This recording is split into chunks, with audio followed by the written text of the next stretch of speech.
is, the best there was, and the best there ever will be.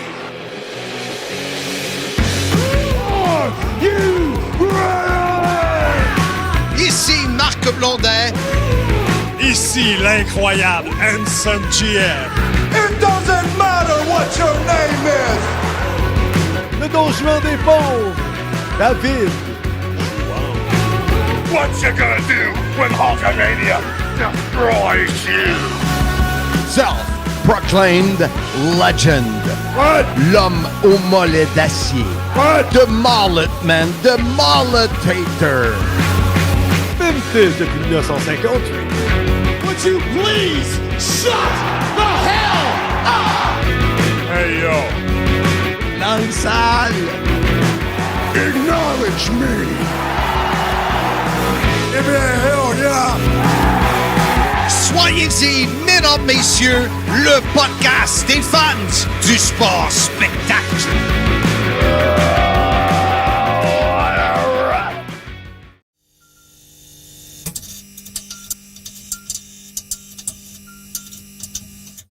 Salut tout le monde, bienvenue au podcast Soyez-y, mesdames, messieurs, votre rendez-vous hebdomadaire pour discuter de lutte professionnelle.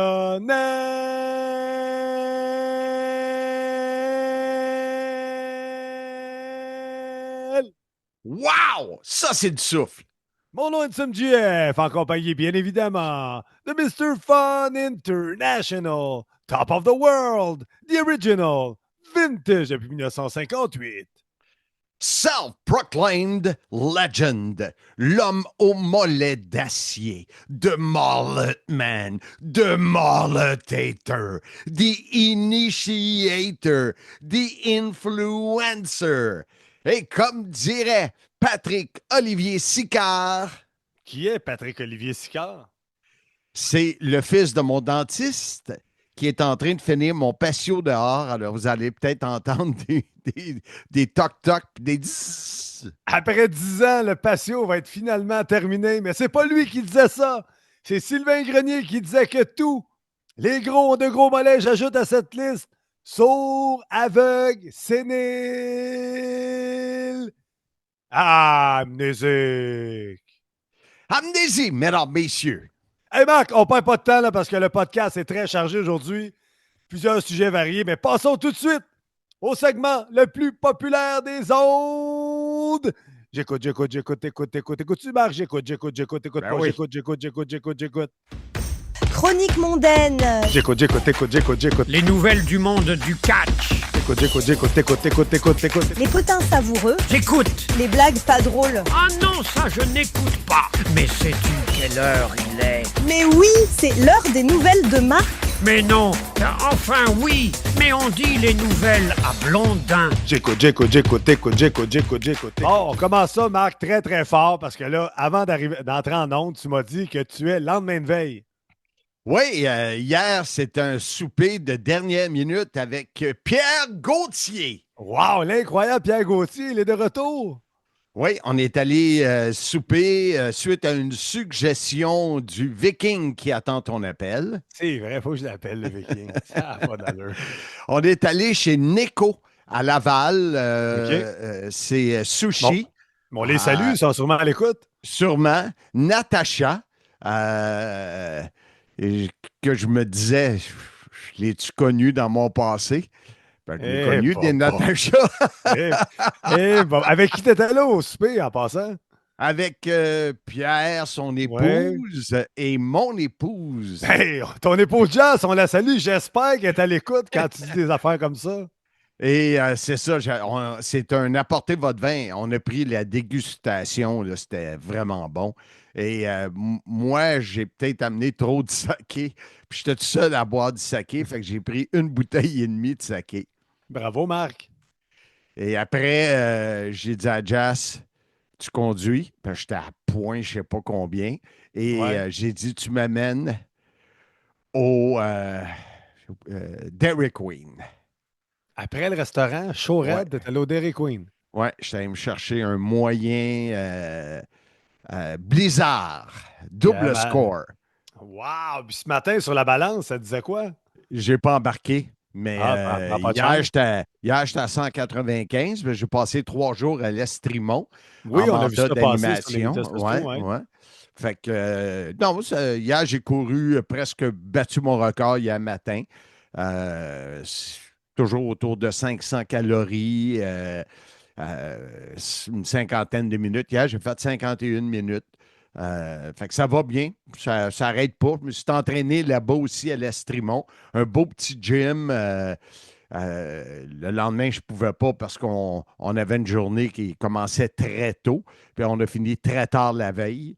Fait que, mais tout va bien de ce côté-là. Tout Là, va aujourd'hui, bien. le lendemain de veille, est-ce que tu vas t'entraîner aujourd'hui, Marc?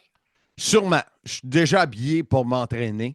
Fait que, sûrement parce que dans ma tête, j'ai pris ma pause vendredi matin. Je n'ai pas pu m'entraîner à D'accord. cause du mandat. Oui. Fait que dans ma tête, il faut que je fasse 6 jours. Il n'y a pas une chanson, ça, dans ma tête, là? Qui chantait ça? C'est pas Céline? Oui. Dans ma tête. Dans ma tête. Ben oui, hey, c'est ça que ça me faisait penser. Hey, bravo, Marc. Hey, on continue Nouvelle à Blondin parce qu'on est directement là-dedans. On est un petit peu en retard, mais là, le 12 mai dernier, c'était l'anniversaire Ben de oui. Kylian Jouan. J'en Qui est reviens pas Kylian que tu aies Jouan? oublié. C'est qui Kylian Jouan? C'est le mini Casanova des pauvres. Non, Marc, c'est le mini Don Juan des pauvres. C'est une rime. Mini Don Juan, Kylian Jouan. Oh, ça a sorti tout croche. C'est Alors, qui son bonne père, fête. lui? C'est David Jouan, le Casanova des pauvres. Non, Marc, c'est le Don Juan des pauvres. C'est une rime. David Jouan, Don Juan. Hey, parlant de rime, Oui, as-tu été voir Pneumac Côte-Saint-Louis? ma Mustang est là-bas parce qu'elle vibrait. Alors, il voulait savoir si c'était un problème de roue ou autre. As-tu des nouvelles de Stéphane Sinetsky, le Stone Cold Non. des pauvres? Non, il s'est fait opérer la semaine passée. Ouais. Il y a au moins 1 mois qu'il ne peut pas rien faire. OK. Je vais avoir des nouvelles demain, dans le fond. Demain, lundi, parce qu'on enregistre un beau dimanche d'été. Ah oui, il fait 6 ressentis. Match de mon garçon de baseball à nuit ce matin. Moi, je suis posé de jouer au baseball ce soir. Il rannonce de la pluie après souper. Il va faire 10. Ça va être super le fun. Un bel été à date au Québec. C'est des beaux week-ends. Ah, c'est le fun. 3 de suite comme ça. Là. Le monde de la bière, c'est extraordinaire pour nous. Les ventes, là. Ah, c'est vrai, ça doit être dégueulasse. Aucun sens. Aucun sens. Hey, Marc, on va pas s'apitoyer sur mon sort. On va continuer Non. Nouvelle à Blondin. Réaction pour Mania qui change de location devait être à Nouvelle-Orléans. Toi, tu as marqué que c'était à Vegas, mais c'est pas confirmé, ça, Blondin. Mais en tout cas, on entend parler en s'il vous plaît. Ouais, ça va être soit Vegas, il y a même des rumeurs, là, ton chum Eric Bischoff sur 83 Weeks se dit que ça serait peut-être en Arabie Saoudite. Donc, à suivre. Oui, je me demande qu'est-ce qui est arrivé. As-tu su pourquoi ça avait changé? Imagine Pas tout du le monde tout. qui a déjà réservé leur hôtel. Puis tout ça. Aucun sens, aucun Ça sens. s'annule, là, mais. Oui. Ça, je trouvais ça bizarre, puis je voulais juste amener le point. Ça a tellement été payant à Vegas l'an passé que peut-être qu'ils se sont dit Nouvelle-Orléans, il n'y a pas autant de. Pourtant, c'est une ville. Ben Super oui. Bowl, Super Bowl était là cette année en Nouvelle-Orléans, si ma mémoire est bonne. Eh boy. Ben oui, il était là. Marc. Demande-moi ça. Demande ça à un amnésique, toi. Hey, boy, parlant d'amnésie, Marc, on continue. Bravo à Jeff Rassett, l'équipe de la NCW, pour Challenge Mania qui a eu lieu en fin de semaine. Je pense C'était que c'était le sold out. 30e, hein? C'était le 30e. Oui, 30e anniversaire, c'était sold out. Oui, oui, sold out. Il l'a annoncé plusieurs jours d'avance. J'ai vu ce matin rapidement 4 titres ont changé de main, mais demande-moi Oui. pas qui, je n'ai pas eu le temps de voir ça. Kevin Beru, Mais- nouveau champion québécois. J'ai vu Ian Harrison avec sa publicité Simplement Mike sur ses culottes, qui est oui. devenu champion intercité. Ben oui. Je ne peux pas dire les autres titres, mais j'ai vu ces deux-là passer. Ben, Moi aussi, félicitations, j'ai vu Jeff. ça. Oui, Mon bravo, ancien Jeff. partner. Bravo. Oui, exact. Et moi aussi, j'ai travaillé beaucoup avec. Fait que c'est notre ancien partner. Ouais. Toi, c'est dans le temps des frais? Oui, exactement. Puis j'ai été travailler avec lui un peu à NCW après. Toi, c'est quand vous avez fait vos enregistrements pas enregistrés pour les shows de la NCW. Oui, Rappelles-tu, oui, une fois qu'il a oublié d'enregistrer. Mais 3 heures. c'est arrivé à du monde autre que lui. Oui, ça nous est arrivé à nous. Fait que je plante pas personne, je fais juste le ramener. Hey, je Exact. continue à Nouvelle à Blondin. Tu me parles du Vault, WWE, André les Géants et toi en anglais. Ben oui, on n'a pas parlé la semaine passée. On a Non. complètement oublié ça. Ça a sorti. J'ai eu plein de monde qui m'a envoyé ça. Des images inédites de la carrière de Jean Ferré, André le Géant. Et sous l'arc de Triomphe, je suis là avec French et Martin, avec André. Et je fais une entrevue, genre d'entrevue en anglais. Avec C'est pas la photo c'est pas la photo en haut de ton épaule gauche, ça? Oui, oui, exactement. Mais en anglais. Pourquoi j'ai fait une entrevue en anglais? Incroyable. Mais ça s'est retrouvé là. Chris Owens, qui est un des grands collectionneurs américains, qui a une collection d'André le Géant incroyable, m'a envoyé ça.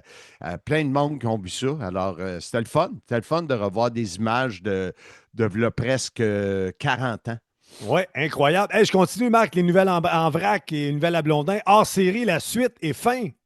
Oui, ben tu sais, je l'ai annoncé comme on en a parlé la semaine passée. Le 8 juin, c'est annulé. Plein de monde qui m'ont dit ah, c'est dommage, c'est pas évident de vendre des billets, etc., etc. Mais j'ai bien aimé la réaction des gens qui ont envoyé plein de messages parce qu'ils savent que c'est du travail. Même si on annule, on a déjà fait beaucoup de travail. Fait que là, j'ai d'autres hors-série en vue. J'ai d'ailleurs envoyé une soumission à quelqu'un à Montréal pour faire un événement dans une rue piétonnière. Oh, ça serait pour quand, ça? Ça serait pour le 6 juillet. Oh, donc c'est bientôt. Oui. Alors, je devrais avoir des nouvelles. Si ça passe, tant mieux. À Alors, suivre. et ça serait un événement non payant pour les gens.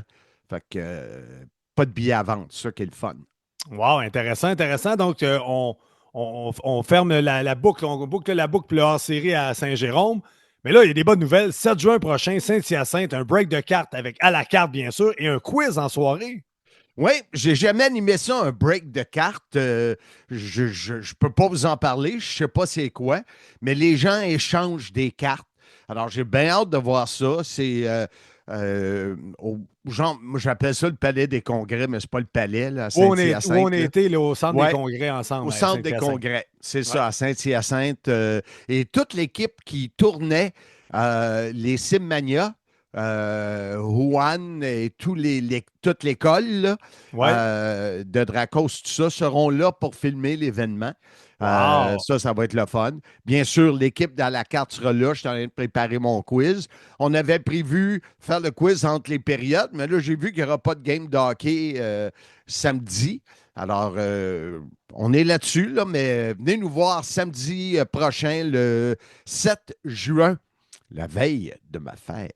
Oui, et là, je continue là-dedans. Carte de lutte pour gagner une table VIP pour Simmania 10. J'imagine que c'est à peu près en même temps à Saint-Hyacinthe que ça va arriver, ça? Ben, logiquement, je vais faire ça live de mon bureau. Malheureusement, je n'ai pas pu récupérer les paquets de cartes. D'accord. J'avais fait une vidéo, je ne sais pas si tu l'avais vu, je ne sais pas si on en a parlé la semaine passée, parce que je suis amnésique. Effectivement. Mais c'est des packs à 20 $. Tu as 3 packs. C'est des cartes de lutte qu'il y a dedans. Ouais. Dans la vidéo promotionnelle que j'ai faite, j'avais eu une de Undertaker, une de King Haku. Il y en a qui sont plus récentes. C'est à la carte qui a acheté des lots. Et donc, la façon que ça fonctionne, tu dois avoir 3 couleurs. OK? Tu achètes 20$, tu as 3 paquets et je les rouvre. Et si tu as 3 couleurs, ben, tu as une chance sur 10 de gagner la table VIP. Mais tu te ramasses avec 3 cartes de lutte. Parce que le problème, c'est que les gens qui nous suivent et qui me suivent sont plus lutte que hockey. Des cartes de hockey, c'est pas tout le monde qui embarque là-dedans, mais au moins d'avoir des souvenirs de lutte, ça peut être le fun.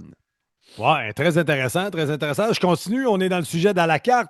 Ils seront les présentateurs officiels le 12 juillet prochain pour Simmania 10. Oui, et parlant de Simmania 10, j'ai eu une rencontre Zoom avec la mairesse Marie-Christine. Et d'ailleurs, j'étais très heureux que Luc Cossette était de cette rencontre. Luc, qui est le frère de Benoît Cossette, et qui a eu des problèmes de santé, une bactérie mangeur de chair, là, puis il a été dans le coma, ses reins ne fonctionnaient plus. Écoute, c'était très, très difficile. J'ai d'ailleurs liké ce matin une publication, là, il popait le champagne parce qu'il est revenu à la vie normale. Ouais. Alors, c'est le conjoint de Marie-Christine.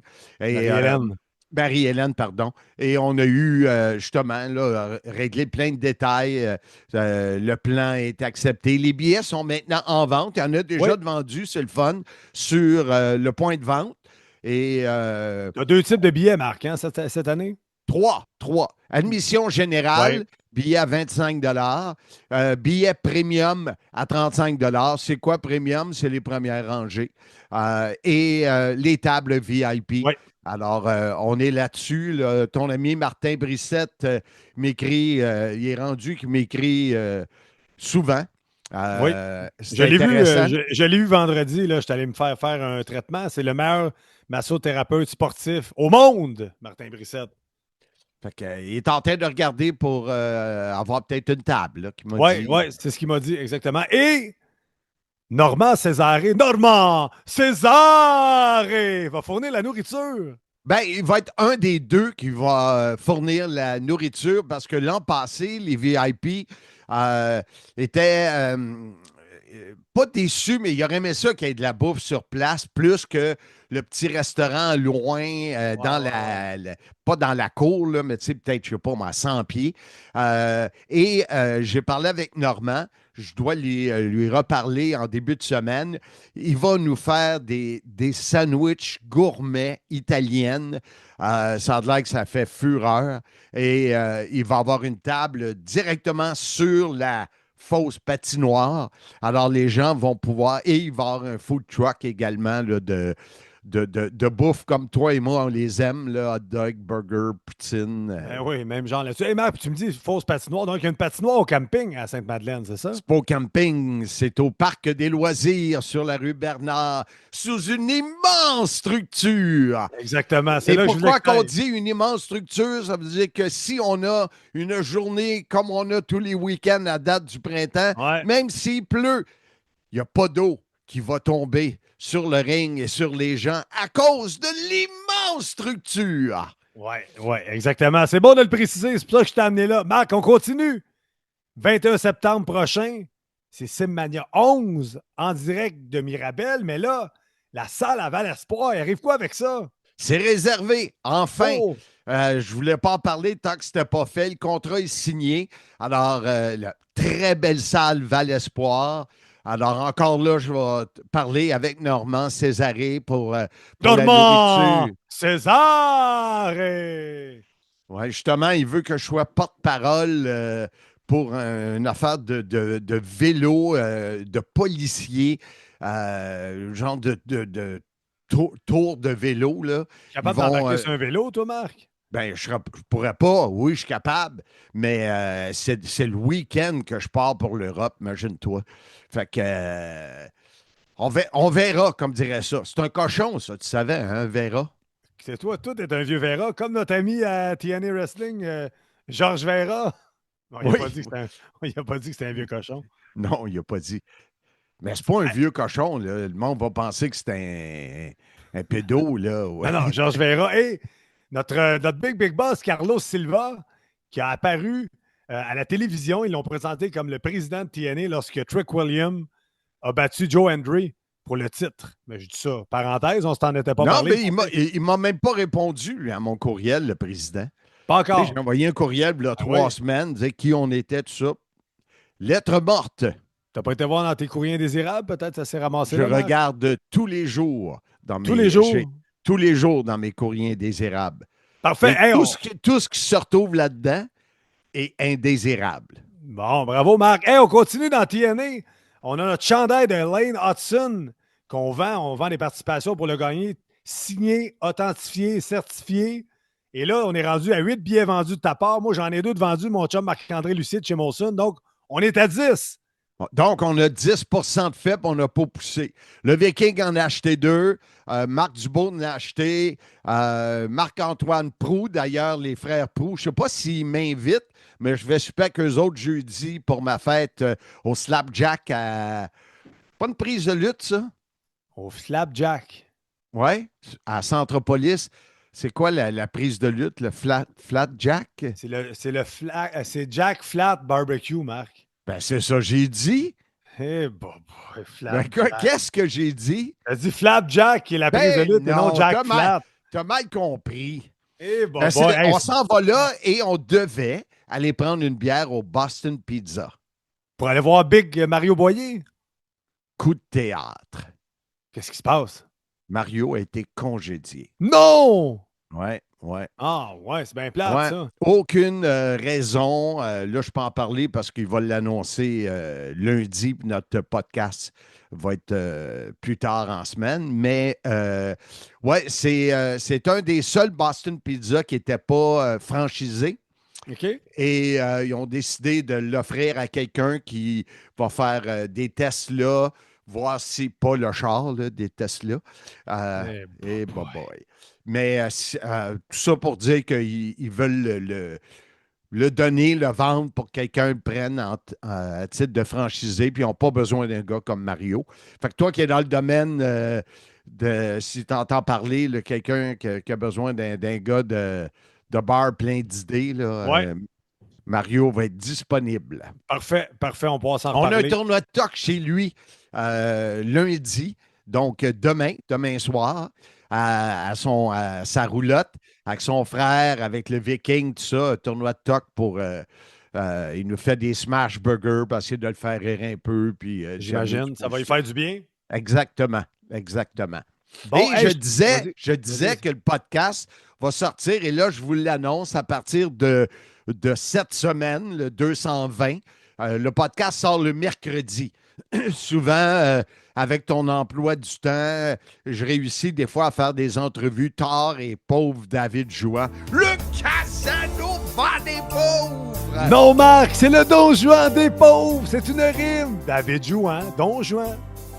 Parlant de rime, Oui, t'as été voir Pneumac Côte-Saint-Louis, on le sait tantôt, là, il y avait une vibration, c'est ça l'histoire. Puis on n'a pas de nouvelles du Stone Cold des pauvres, Stéphane Sinitsky, mais on va en Exact. avoir. Mais Alors- un mois sans bouger, mais il va bien quand même. tout ça pour dire que Oui. David rushait beaucoup à sortir le David! podcast. Allez, arrête, là. Il va être tanné, lui aussi. Fait que non, ça, il- c'est... il- Le si- podcast Ouais, vas-y. sera le mercredi à partir de cette semaine. Et parlant du podcast, il a sorti des shorts. Il appelle ça des shorts, lui. Puis je parle pas des Bermudas d'été, là. Non, puis mais, c'est pas les images que j'ai quand j'étais en voyage avec Marc, quand il était en petite short dans la chambre d'hôtel, là, je vous épargne ça. ou encore David Jouan quand il est en short, le chest poilu. Dans le spa, le George du Animal Steels des pauvres. Oui. Mais des petites vidéos que lui appelle des shorts parce que vous savez comment les Français, les Européens aiment utiliser des mots en anglais. Alors, ça a connu un gros succès, celui de Dan Maff. Ça? Oui. Dan Ouais. Maff et celui de PCO.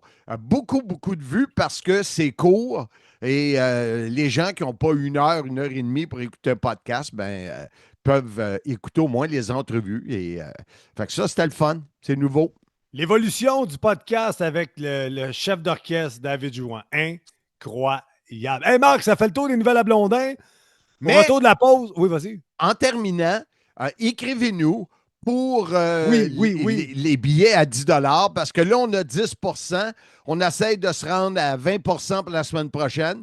Tu sais, Ouais. on a 10 à vendre à 2 pour la semaine prochaine. On devrait être capable. Ouais, pas pire. Et tout ce qui reste, moi, je pense que ça va être vendu à Simpmania 10. S'il y a 350 personnes à Sainte-Madeleine, c'est sûr qu'on va vendre les derniers là. Mais tant mieux si on a la chance. L'objectif, parce que les gens veulent le savoir, c'est 100. Mais ça, je dis pas qu'on va se rendre à 120. Mais ça ne devrait pas déborder 120. Non, pas du Fait tout. que puis c'est 10 là, une chance. Écoute, c'est l'innotune. J'ai vu J'écoute, qu'il y a Marc, deux. j'écoute. C'est important que je te pose la question parce que toi, tu suis un peu TNA. J'ai vu passer des images de Joe Hendry. Il va-tu à NXT, là? J'ai vu ça hier, non?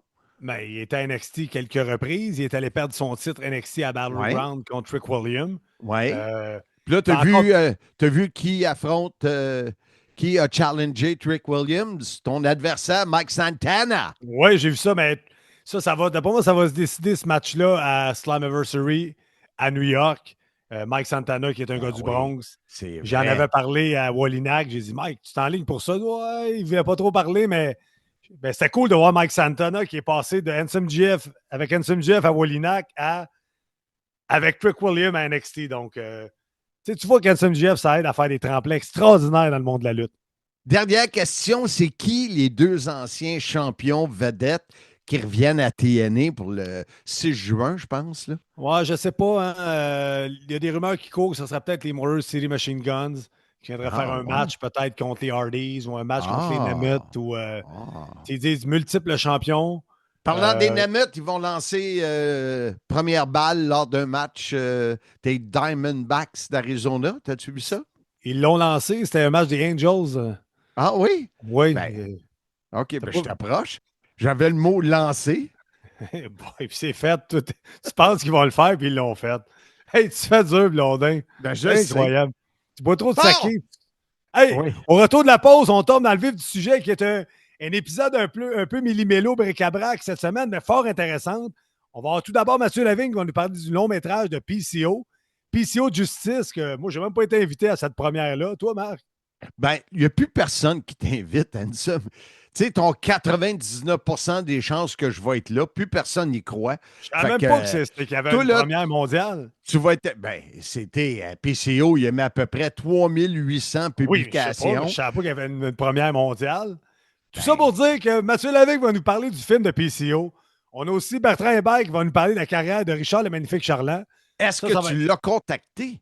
Pas encore. J'ai parlé justement de ça avec Martin Brissette la semaine passée. Il me dit appelle-les, Richard, prendre des nouvelles, blablabla. Fait que je vais l'appeler cette semaine, prendre des nouvelles, Richard, là, voir ce qu'il y en est. Là, il va bien savoir je suis qui. La dernière fois, j'ai réussi à te réconcilier avec lui. Ça n'a pas j'étais qui. Là, il sait je suis qui. Donc, Ouais. ça va être bon, ça sera pas bon. À voir. Puis, tu as eu la chance d'avoir Doug Gallows des Good Brothers qui va nous parler de Maple Leaf Pro Wrestling du show de Laval au Colisée de Laval le 5 juillet prochain.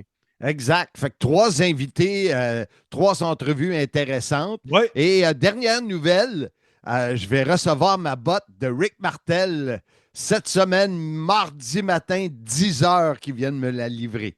Hey, Rick va appeler à 10h15. Marc, ma botte, je la cherche depuis des années. Fait que c'est ça. Incroyable. Alors, au retour de la pause, on débute notre segment des entrevues de Blondin avec celui qui nous fera peut-être la fin de son top 10 sur les costumes. Mathieu Lave la ville.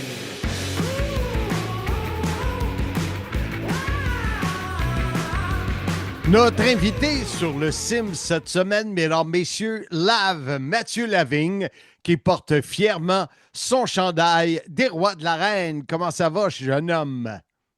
Mais mon drip, Monsieur Blondin. Ça va bien? Oui, vous? Très bien. Dites-moi, votre tasse de café, est-ce qu'elle est pleine? Elle était pleine il y a à peu près 30 secondes. Je l'ai accroché. Le chandail que tu as, ça me fait penser, est-ce que Jean-François Kelly t'a donné des sous-verts de la microbrasserie de Stone Cold? Non, je savais pas qu'il avait amené ça. On va y en parler au moment où vous êtes diffusé. J'ai déjà vu Jean-François Kelly à ce moment-là. Fait que je lui en aurai parlé dans le futur du passé. Et si il te dit qu'il n'y en a pas, moi, j'en ai gardé. Oh! Comment vous avez trouvé la bière de Stone Cold? La 3.16, je ne l'ai pas bu. C'était tôt le matin, puis on partait, fait que je l'ai vidé dans le lavabo. J'avais pas le goût de prendre une bière à 9 h le matin. Puis on n'avait pas de... moi, je n'avais pas de valise en soute. Alors, je ne pouvais pas l'amener, puis je ne voulais pas m'en faire confisquer. Moi, je voulais la canette vide. Mais l'autre, je l'ai trouvée bonne, la Broken Skull. Là, Ouais, la IPA est solide. Fait que parlant de ça, on s'en va à Slammiversary, mon épouse et moi, cet été, en juillet. Ben, cet été. Si un jour on a un été, là. Et parce qu'il fait pas chaud. Au moment où Mais vous allez diffuser, il va probablement faire 29 juste parce qu'on n'est pas la fin de semaine. exact, exact. Mais on va aller au moins une ou deux microbrasseries dans l'État de New York, là, soit en s'en allant ou. Fait que si des fois vous avez des suggestions, jeune homme, ne, Ouais. ne vous C'est dans gênez quelle pas. ville? C'est Ben, dans quelle ville, c'est Slammiversary? Slammiversary, c'est à Belmont, où les Highlanders jouent à New OK. York. Mais nous, on étire de 6 jours, là, ma femme et moi, fait qu'on veut voir autre chose, là. Elle n'a jamais été à New OK. York, fait qu'on va en profiter pour lui faire voir tu sais, Central Park, Times Square, les choses que des fois on ne prend pas le temps d'aller voir, mais là, on va se faire un petit voyage de couple. Ça va être cute, cute, Ouais, cute. ouais. Non, mais je suis d'accord avec ça. Moi, l'idée que quand tu es dans une autre ville pour la lutte, tant qu'à être là, tu Ben restes oui. pour. Tu sais, je comprends pas l'idée de juste rentrer, aller faire ton show puis ressortir tout de suite. Si tu as la possibilité de rester dans la ville au moins une journée, tu sais, ça compte pas. Là, tu rentres, tu t'en vas à l'aréna, tu manges de la cafétéria puis tu t'en vas tout de suite après. Je trouve Je, ça un peu dommage. je jasais de ça avec Speedball Mike Bailey il y a quelques années. Puis je lui disais ça, ce que je fais. Puis j'aimerais tellement ça, faire ça, mais j'arrive, tu sais, exactement ce que tu viens de dire. C'est exactement ce qu'il vit. Ben Hôtel, oui. aréna, hôtel, aéroport. Tu sais. Fait que, Ouais. Fait que mais tu as c'est fait le comme tour ça. du monde, mais tu fait le tour du monde, mais d'un aéroport à un autre. C'est pour ça que je profite des voyages avec TNA, comme j'ai fait avec ton mentor Jean-François Kelly. Puis on a passé tellement du bon temps en Californie, même si c'était pas chaud là non plus. Mais on a eu C'est une très journée gentil qu'on a de pu être, mettre nos shorts. OK? C'est très gentil de vous être occupé de Jean-François Kelly pour nous tous pendant aussi longtemps. Oui, je sais. C'est très, très dur, cependant, sur le moral et sur le corps. Gros Euh, gardiennage. On est là pour parler d'une critique culturelle et ça va être spécial. Il faudrait presque mettre un avertissement parce que pour une des rares fois, tu dois critiquer des gens que tu connais. Tu dois faire une critique sur des gens, Voilà. entre autres, que tu connais. Tu sais, c'est pas un producteur américain que tu n'as jamais rencontré, là. Tu étais à la première mondiale, j'ai bien aimé le mot mondial, du film PCO Justice. Premièrement, parle-moi de la salle, l'ambiance, j'ai vu des photos. Moi, j'étais à l'extérieur de la ville en mandat d'animation, mais comment ça se passait? Y avait-tu un tapis rouge? Ben, ça s'est passé le 29 mai dernier. C'était au cinéma du Parc. Ça, c'est un cinéma indépendant à Montréal qui est assez reconnu pour les cinéphiles. Seulement trois salles, une grosse salle, une moyenne, une petite salle. Meilleur popcorn de la business, soit dit en passant. Euh, donc, c'est un cinéma qui sert autant à passer des vieux films cultes que des nouveautés plus indépendantes que quand, mettons, c'est la saison des Oscars ou des Golden Globes, on va passer les films qui sont en nomination. Tu sais, il y a de quoi il y a une vocation artistique au cinéma du Parc. OK. C'est pas un cinéplex. Le but, c'est pas passer des films popcorn sur 8 écrans en même temps. Puis, donc, c'est juste le choix du cinéma en tant que tel. C'est un drôle de, c'est un drôle de pairing avec PCO puis avec son film qui est au summum de l'indépendance. C'est un film qui a été tourné avec son cellulaire, avec ses amis sur 3 ans. Donc, je pense que le choix du cinéma est excellent. À ta question, est-ce qu'il y avait un tapis rouge? Oui, il y avait un tapis rouge. Wow. Parce que le cinéma du parc, sur demande, peut aller chercher un tapis rouge en arrière puis mettre le tapis rouge devant ton écran de projection, ben, devant la salle où tu vas faire ta projection. Donc oui, PCO peut installer sa pancarte de PCO Justice devant la salle, devant un tapis rouge, puis prendre des photos sur le tapis rouge. Je vois que tu ricanes, tu souris. C'était quoi, cartoon un peu ou c'est quoi qui te fait réagir comme ça? Ben, c'est l'idée, tu sais, moi j'aime les choses qui vont pas nécessairement ensemble, tu sais, pour moi, l'art, c'est la rencontre de deux trucs qui vont pas ensemble. puis il y a quelque chose qui est proposé, qui peut pas être reproduit, qui peut pas être refait, qui peut pas être imité.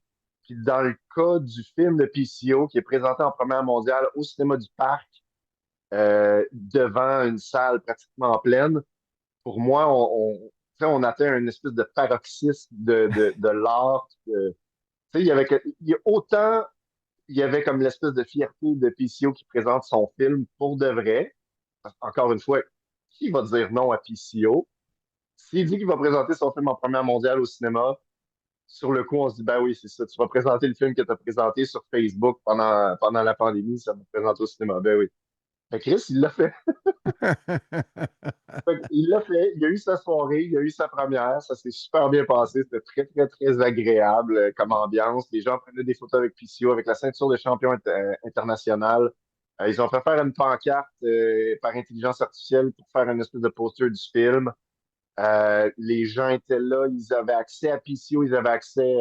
Tu sais, il y a bien du monde là-dedans qui ont joué dans le film en se disant, ah, je vais lui donner mon dimanche, on va aller faire un petit sketch jusqu'à PCO il me pète la gueule. Fait tabarnak, 3 ans plus tard, tu es au cinéma du Parc, sur un tapis rouge, dans une salle, à présenter ton film en public. J'essaie d'imaginer comment ces gens-là se sont sentis de faire quelque chose que beaucoup de gens ne feront jamais dans leur vie. C'est vrai que ça doit être spécial, mais en passant, c'est une des rares entrevues avec nous où tu laisses partir des sacres. Ça Ah, fait mon deux, Dieu, ouais, ben, deux que tu laisses c'est aller. Là, l'émo- ouais, c'est parce que c'est l'émotion. Moi, ça me touche, ces affaires-là, ça vient me chercher. Tu sais, OK. je suis un gars, j'aime ça. Juste te rappeler, t'es pas aux antipodes, là. OK, ben, je savais pas si on avait le droit. Pensez-vous que Oui, tu as le David droit, Jouard va c'est juste que pour moi, podcast, un peu comme la radio, tu sais, c'est une question de, je sais pas, pour moi, old OK, school, je fais je attention. comprends, vous êtes plus old school côté. C'est vrai que votre français à vous est comme assez irréprochable. Vous avez un Oh, français qui pas sonne comme sûr du que mon courte-papier. français est irréprochable, là, mais pour Quand, moi, quand vous êtes, quand vous animez, c'est un média ouais, OK, respectable ou à OK, je suis respecter. désolé. Ah, Je c'est vais faire correct. attention avec mes sacs. De toute façon, David Jouan, il comprend pas les sacs en québécois. C'est sûr, et je disais d'ailleurs sur ce podcast-là à NSMGF que quand j'ai eu nul autre que Jason Petitclerc en entrevue suite à Simmania 9, je suis certain que Mhm. les Européens devaient dire mais bordel de merde, qu'est-ce qu'il raconte ce mec? Mhm. C'était incroyable comment c'était vraiment du québécois de Sorel, là, tu sais. Tant mieux, je s'en sers pour apprendre un petit peu le français québécois. On revient sur notre sujet de l'entrevue, le PCO Absolument. Justice World Premiere Movie en anglais. Ouais, ouais, En en anglais, anglais. hein? Parce En qu'il nous a anglais. dit qu'il voulait faire une version québécoise un peu à la Slapshot. Mhm. Ouais. Ben là-dessus, je dirais pas à quelqu'un quoi faire, surtout pas PCO, parce qu'on s'entend que quand PCO, comme il dit lui-même, je pense que c'est à l'émission RDS avec vous, quand j'ai de quoi dans la tête, je ne l'ai pas d'un pied. Donc, je pense pas qu'on puisse empêcher PCO de faire un truc comme ça s'il a envie de le faire. Moi, personnellement, comme amateur de cinéma culte, j'aime proposer le bémol que on peut pas forcer le culte dans quelque chose. Donc, oui, il y a possibilité qu'il le fasse. J'imagine qu'il va le faire. J'imagine que PCO, il va faire à sa tête, dans le bon sens, je veux dire, c'est pas un reproche. Euh, mais je pense pas qu'on peut forcer le spectateur dans un univers comme dans Slapshot, qui est qui est arrivé au parfait moment dans la culture québécoise, exactement comme on en avait besoin. Ça se force pas. Donc, je sais pas ce que ça va donner. C'est sûr que je veux pas être rébarbatif non plus, mais en tout cas, c'est à voir. J'ai entendu la même rumeur que vous. Et le film comme tel, parce que là, tu me fais peur quand tu dis que c'était filmé avec un cellulaire. OK, vas-y. Ça prend une critique. Ben, c'est que le film, dans le temps de la pandémie, PCO faisait avancer son personnage pour la ROH. Donc, comme il ne pouvait pas sortir du pays, il fallait qu'il entretienne un peu son lien avec les spectateurs, puis il y avait beaucoup de followers. Fait que, à toutes les semaines, il filmait un peu une capsule où PCO se faisait envoyer sur une petite mission pour régler un problème là, de prostitution, de drogue, de gang de rue, de violence, de kidnapping. Destro recevait un genre d'appel, un peu comme si on était dans The A-Team dans les années 80. Hannibal reçoit un appel, un petit appel en détresse. On réunit les gars, on s'en va régler la situation. On est des petits mercenaires indépendants du bien fondé puis de la justice sociale. Donc, ce que PCO a fait, c'est qu'il a réuni un peu, tu sais, il y avait déjà son arc à l'époque, il savait un peu qu'il y avait une évolution, puis il y avait des personnages récurrents comme Jeremy Prophet qui joue un peu un boss mafieux qui veut contrôler le crime organisé à Montréal, au Québec, ou en fait, je sais pas exactement où on est, là, j'essaie de pas dire Saint-Jean-sur-Richelieu, mais c'est que Jeremy Prophet, en gros, son personnage veut prendre le crime organisé over, donc sa façon de le faire, ça va être de s'approprier le monstre PCO, qui est une création de Destro, qui est envoyé sur des lieux ici et là pour régler des situations. Donc, il va éventuellement réussir à mettre la main sur le Black Book de Destro qui explique le fonctionnement de PCO. Puis PCO devra aller chercher ce livre noir, ce Black Book-là de Destro à Hong Kong lors d'un tournoi pas dire de lutte, mais un peu de combat organisé dans un ring de lutte. Ah, intéressant comme scénario. Ben, on a comme un mélange entre The A-Team dans les années 80, un film de Santo, puis on est dans un peu un Mortal Kombat aussi, comme le jeu vidéo, comme le film de 1995, ou un petit peu un film d'action à la Steven Seagal, là, où on arrive dans une situation, on doit sauver la veuve et l'orphelin dans l'endroit, puis repartir après vers sa prochaine quête. Fait que c'est un peu un genre de mercenaire Santo, Frankenstein, The A-Team. Je sais pas exactement comment l'identifier, mais c'est à peu près tout ça. Tu sais, en voyant ça, on peut comprendre dans quel univers PCO a grandi. Tu sais, on peut comprendre ses influences. On sait qu'il a vraiment l'air d'aimer les films de Jean-Claude Van Damme ou il a l'air d'un amateur de films de Quentin Tarantino. Fait que ça, c'est peut-être ce qui a fait qu'il y a beaucoup de gens au cinéma ce soir-là qui ont apprécié le film parce que c'était pas tous des amateurs de lutte qui étaient dans la salle. OK. Donc, il y a beaucoup de gens euh, qui ont pu aller voir le film, puis faire comme, OK, PCO est un amateur de cinéma, il est de notre bord, on va lui donner comme la chance de nous divertir pendant le 1h15 du film.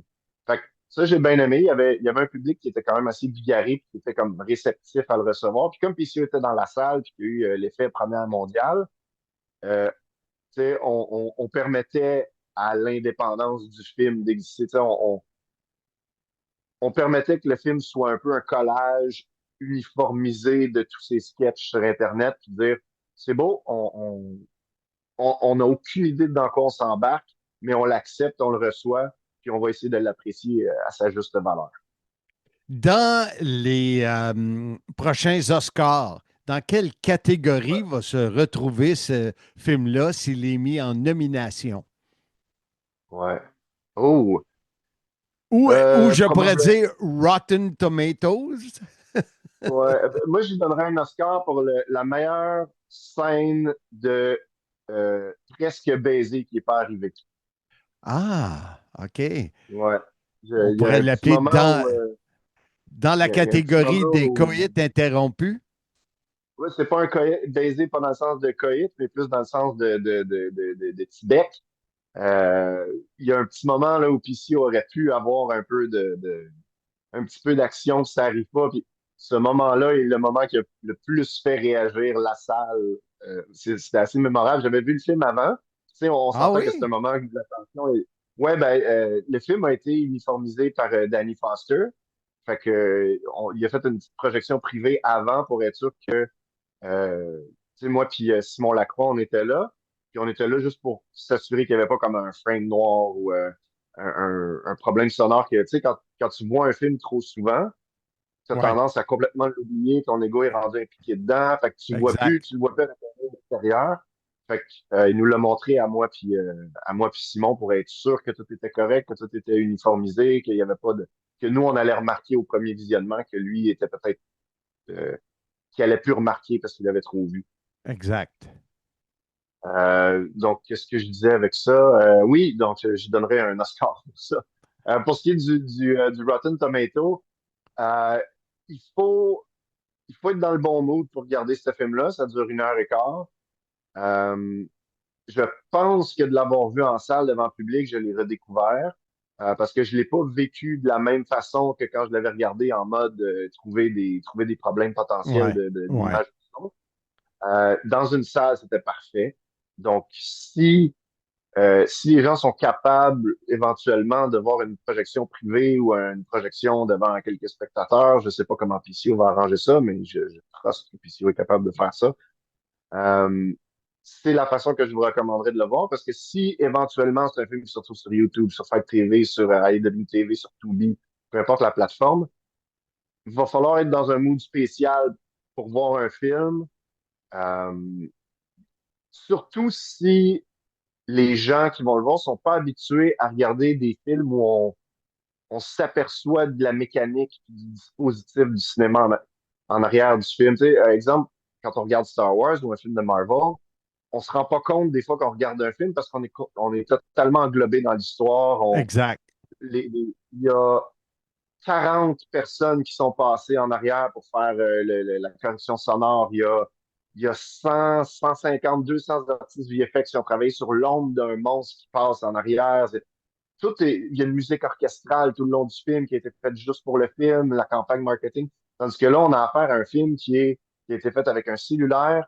Les effets spéciaux ont été faits par quelqu'un qui apprenait sur le tas à les faire. Les effets sonores ont été cherchés sur des banques d'effets sonores. Donc, il y a on se rend compte en regardant le film qu'on regarde un film qui est extrêmement indépendant, qui est fait avec les moyens du bord. Hmm.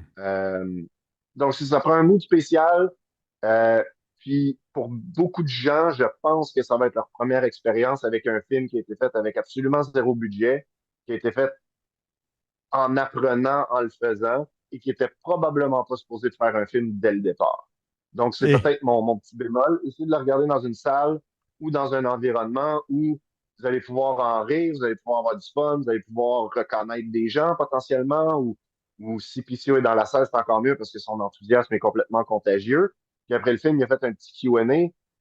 Et pour moi, en tout cas, la meilleure partie de la soirée, c'était le Q&A à PCO. Il racontait comment il s'est fait arrêter par la police après certains tournages ou plein d'histoires de bloopers, de lui qui tombe entre deux chars en essayant de faire une cascade. Puis moi, là, je me suis dit, ben là, non seulement ça prend une version avec les commentaires audio de PCO qui va nous expliquer comment tout ça est arrivé parce que ces histoires sont absolument croustillantes. OK. Mais ça me prend aussi un blooper reel, là.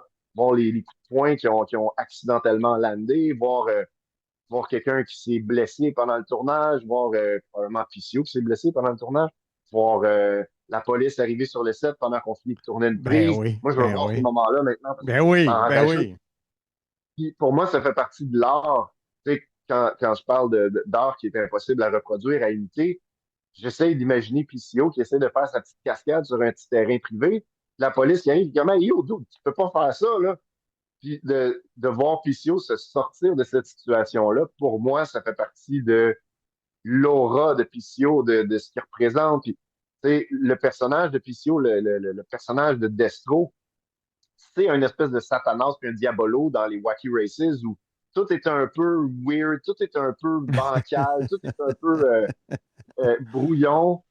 On s'en sort, puis ça donne des moments qui sont franchement intéressants. C'est pas des acteurs, donc tu sais, il y a de quoi de charmant avec Destro qui fait tout un peu tout croche avec les morceaux qu'il trouve un peu partout. Puis le film, en tant que tel, c'est le personnage de PCO. C'est un cœur qui a été remplacé par une batterie de char. C'est une caméra qui a été remplacée par un cellulaire. C'est une prise de son qui a été faite avec un micro qui est probablement super mal placé. Ça représente parfaitement le personnage de PCO. Le film est en parfaite unité avec lui. Donc, si vous aimez PCO, c'est sûr que vous allez apprécier le film. Et comme tu disais, c'est le meilleur popcorn de l'industrie. Cinéma du Parc, là, ouais, pogner un gros popcorn avec du beurre. Il va pas rejouer au Cinéma du Parc, mais je vous recommande quand même d'aller au Cinéma du Parc. Là. Ils ont une série qui s'appelle euh, euh, Cinéma de minuit, où à toutes les semaines, ils présentent un film, soit un David Lynch, où ils vont présenter les films des studios Ghibli, ils vont présenter Orange Mécanique ou The Shining, des vieux films d'horreur comme The Thing. C'est vraiment une grosse gimmick au cinéma du parc. C'est un des trucs qui fait leur succès le soir, de présenter un film à minuit pour les gens qui ont fumé un peu trop de weed. Euh, Moi, je vais le dimanche quand ils le présentent à midi à la place parce que j'ai plus l'âge d'aller voir un film à minuit au cinéma. Puis à midi, c'est l'heure que tu viens de te lever. Ah, ça, on n'est pas censé en parler. On tourne, je crois, en ce moment. Il est 8 heures le soir. Je suis en pleine forme et je bois un café, un café de nez. Excuse-moi, là, un demi-café. Oui, exactement. Oui. Mathieu, c'était fort intéressant. Ça me donne le goût de voir le film. Reste à voir maintenant la suite parce que je pense que ce qu'on a compris, c'est que moi, dans mon sous-sol, sur YouTube, c'est non. Tu regardes pas ça là. Pas avec ta C'est femme à pas un. côté qui, Ouais. qui embarquerait moins dans l'univers. Attends de voir s'il va y avoir une autre possibilité, sans que ce soit une première mondiale, mais peut-être une gang, là, tu sais, peut-être regarder ce film-là, exemple, on fait un party de SummerSlam, à Ouais. 4 heures l'après-midi, après avoir pris 2 bières, là, toute la gang descend en bas, ça peut être ça aussi. C'est beaucoup plus que je recommanderais que, mettons, que ce soit, tu sais, il y a des gens que, à cause de leur horaire, ils vont regarder un film par semaine. Tu sais, c'est leur petit moment de détente où ils vont regarder le dernier Star Wars ou le dernier film d'action qui est sorti. Je recommande pas de regarder PCO Justice dans cette circonstance-là parce que ça répondra pas aux besoins émotionnels que vous avez de vous détendre. Puis, parce que vous allez reconnaître des lutteurs, vous allez remarquer que le film il y a des petits défauts ici et là. Fait que c'est pas le film que je recommanderais pour ça. Je le recommanderais pas mal plus pour un watch party où vous réunissez pour un show Bonne idée. d'AEW, ou, ou même, tu sais, puis si PCO écoute, c'est peut-être ma recommandation. Euh, Quand il lutte dans une ville, quand, mettons, je sais pas, il est censé lutter à Tedford Mines. Lexington, à Thetford Mines, à Québec, à Lexington, au Kentucky, en Floride, quelque part. S'il est là pour plus qu'un soir, puis il y a comme une espèce d'ambiance, OK, tout le monde est en ville pour le show, tu sais, on fait Golden Opportunity, ou tu sais, peu importe le show, il y aurait peut-être moyen, le jour même du show, à midi, à 1 heure, réunir quelques fans, puis regarder le show dans une petite salle. Ça prend juste un projecteur, ça prend une Ah caisse de oui, son. ah Ça oui. va suffire pour ce film-là. Ou, tu sais, on fait une ville plus grosse comme Québec, ben, ce serait quoi de louer, je sais pas, un bar ou peut-être même une salle de cinéma indépendante qui va dire, OK, pour 200 pièces tu passes ton film à 1 heure de l'après-midi. Moi, c'est ce que je recommanderais un peu d'avoir en anglais, on dit un traveling, un show sur la route un peu avec tu sais, le présenter à Mhm. chaque fois que tu fais Oui, un arrêt oui. quelque part. C'est pas mal plus dans cette optique-là que les gens devraient découvrir PCO Justice puis avoir du plaisir. C'est sûr que PCO va être vraiment tanné de le voir après 100, 150 fois, mais en même temps, c'est son film, c'est son bébé, il a l'air fier. Puis avec Exact. raison, c'est pas tout le monde qui réussit à faire un film et à le présenter en public. Non. Donc là-dessus, chapeau PCO. Mais c'est peut-être ma recommandation pour le voir. Si c'est juste un lien privé éventuellement ou un film sur Tubi tout seul dans son salon, c'est peut-être moins, ça va moins répondre aux besoins de voir le film. La question que bien des gens se posent présentement, tu as mentionné le nom de Simon Lacroix. Et donc, les auditeurs, les cimmaniacs doivent se dire, est-ce qu'on va voir des extraits dans un Total Crap? C'est la question, je te demande pas d'y répondre. Moi, je pourrais y répondre, mais moi, je, je vous laisse découvrir le film. Puis si les gens connaissent Total Crap, effectivement, vous allez voir qu'il y a il y a un parallèle à faire entre Total Crap. C'est pas pour rien que c'est Simon Lacroix qui a présenté le film pour ces soirées de la quatrième dimension, parce que lui et Simon Laperrière trouvent un peu les énergumènes les plus bizarres puis les plus aliens du cinéma pour les présenter devant le public, leur donner la chance de tourner, de trouver un public. Euh, c'est pas pour rien que c'est eux qui l'ont présenté en première mondiale.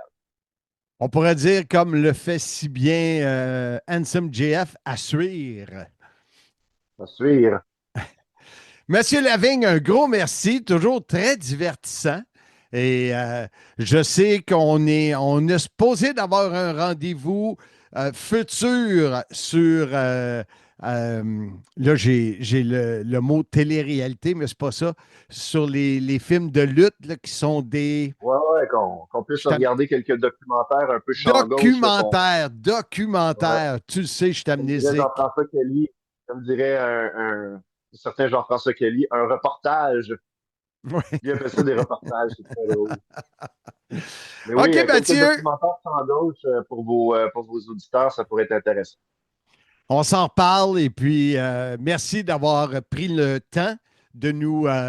Vu que tu nous as représentés là, puis tu nous en parles, c'est le fun. On a une bonne idée de ce qui était la première mondiale de PCO Justice. Merci beaucoup, jeune homme. Un plaisir, M. Blondin, comme vous voulez. JMT Collection, un partenaire de haut niveau du CIM, vous propose 2 encans mensuels. Un silencieux et leur fameux JMT Alcool. C'est à découvrir. Suivez-les avec leur impressionnante collection de rondelles, de photos, le tout autographié et venant avec un certificat d'authenticité. De plus, leurs conseils pour vos projets de collection vous seront assurément utiles. Informez-vous pour les encadrements spéciaux, chandails, photos et autres. Le CIM remercie JMT Collection et vous invite à les suivre et à les encourager. Il est toujours divertissant, Lav.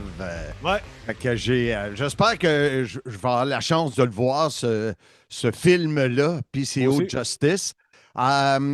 Tu m'as dit que tu étais un peu. Tu m'as dit le mot dommage, parce que j'ai pas pu avoir Richard le Magnifique. Oui. Richard, il n'est pas technologie. Faire un zoom, c'est non. Je voulais y aller le voir, faire l'entrevue. C'est compliqué. C'est trop lourd. Alors, je me suis dit, au moins, on va vous parler de sa carrière. Et Ouais. qui de mieux que le professeur? Il est de retour sur le podcast. On l'écoute. Il va nous parler de la carrière de Richard, le magnifique Charland. Le professeur Bertrand Hébert.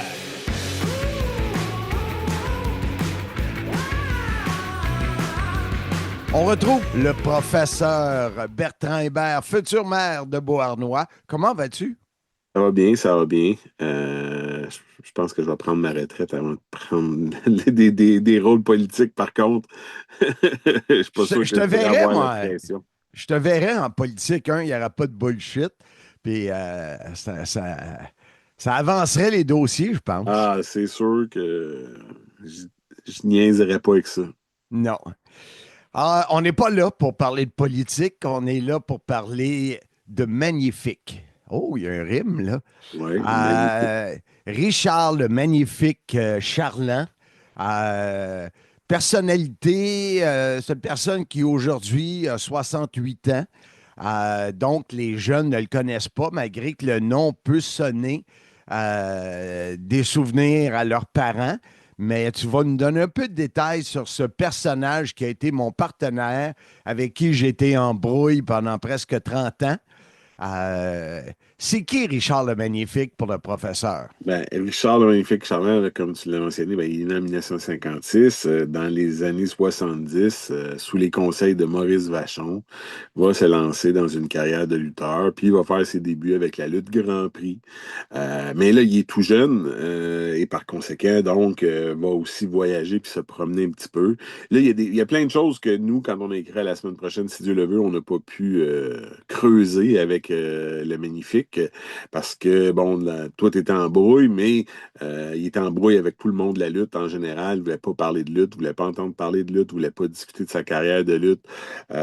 Donc, c'était difficile pour nous, autant quand on a voulu parler de sa carrière que quand on a fait la biographie sur Maurice Vachon. On n'a pas été en mesure de lui parler.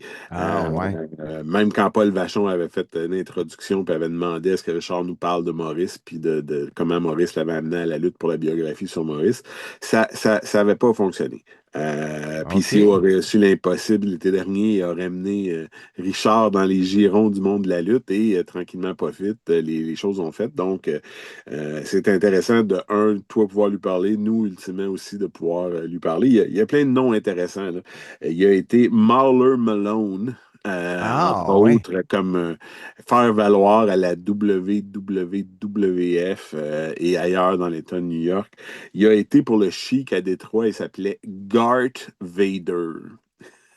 Mais voyons Hein? donc. On peut guesser l'année approximative que ce nom-là est arrivé sur le tapis. Il a Était-tu été masqué? Écoute, c'est très vague. On n'a pas vraiment de détails autres que l'existence du personnage puis des résultats, mais on n'a pas de. On ne sait pas exactement comment tout ça se produisait ou est-ce qu'il y avait un masque de Darth Vader ou pas. Il faudrait poser la question magnifique. Je lui poserai. C'est intéressant comme tout. Il va devenir, avec lutte internationale, Richard le Magnifique Charland quand il va passer du rôle, graduer vraiment du rôle de faire valoir à rôle d'acteurs principaux ou de lutteurs principaux sur la carte. Avec en anglais, on dit moniker, mais avec le surnom du Magnifique, c'est venu changer beaucoup de choses. Et il est devenu là, un des rouages importants de la fin de lutte internationale. Une fois que les Bravo Martel Rougeau et compagnie vont être partis, ben c'est Richard Charland qui était le Québécois en place avec lutte internationale. Toujours dans le rôle d'un heel, à la semaine prochaine, si Dieu le veut, on spécule que peut-être que ça aurait été le temps de revenir du côté, pour pouvoir faire de jeu de mots, du bon côté de la force, pour tenter de capitaliser sur le fait qu'on n'avait plus de vedettes locales ou de héros locales. On s'est plutôt rabattu sur Steve Strong à l'époque, qui avait plus le look homme musclé qui semblait être à la cote des années 80, de la fin des années 80. Mais bon, tout ça, il va aller lutter au Japon, il lutte à Maple Leaf Wrestling à Toronto, le Chic à Détroit, comme on l'a dit. Charland, au début des années 80, avec lutte internationale Varoussak, va être champion par équipe presque dans les tout débuts de la promotion avec Len Kojak Shelley. Ce qui en a fait longtemps un lutteur par équipe. Et cette tag-là a pris beaucoup de temps à disparaître. Puis par le temps que il était comme un peu trop tard pour le transformer en lutteur simple. La fenêtre d'opportunité n'était plus là. Les fans n'étaient plus là, malheureusement. Donc, on n'a peut-être pas vu dans le futur assez vite pour préparer Richard, justement, à cette possibilité-là. Mais on a toujours cru, probablement, qu'on était pour le perdre lui aussi. Il y a une entrevue dans la presse, je crois, qu'on cite dans la semaine prochaine, si Dieu le veut, où il explique, et c'est un autre sujet intéressant à explorer, qu'il a mis de côté une offre de la WWF pour faire la tournée d'adieu de Maurice Vachon. OK. Mais quand la tournée d'adieu de Maurice Vachon était finie, il n'y avait plus de place, cette opportunité-là n'était plus là. Et elle n'est jamais revenue. Donc, ça, c'est peut-être une autre chose qui fait qu'il était amer envers le business. Envers la lutte en général. Après Varoussak, là, il va faire quelques petites choses. On en parlera tantôt, mais avec Varoussak, là, il va prendre beaucoup de place. Là. Dès qu'il va changer de côté, passer d'un gentil moyen à un super méchant, c'est-à-dire qu'il va atteindre la finale du championnat de la télévision avec Léo Burke. On a peut-être parlé quand on a parlé de Léo Burke. C'était un nouveau championnat créé dans les studios de Télé 7. Il y a eu un tournoi, puis là, c'était Richard Charland contre Léo Burke. Et Léo Burke gagne, devient le premier champion de la télévision. Et là, c'est un trophée.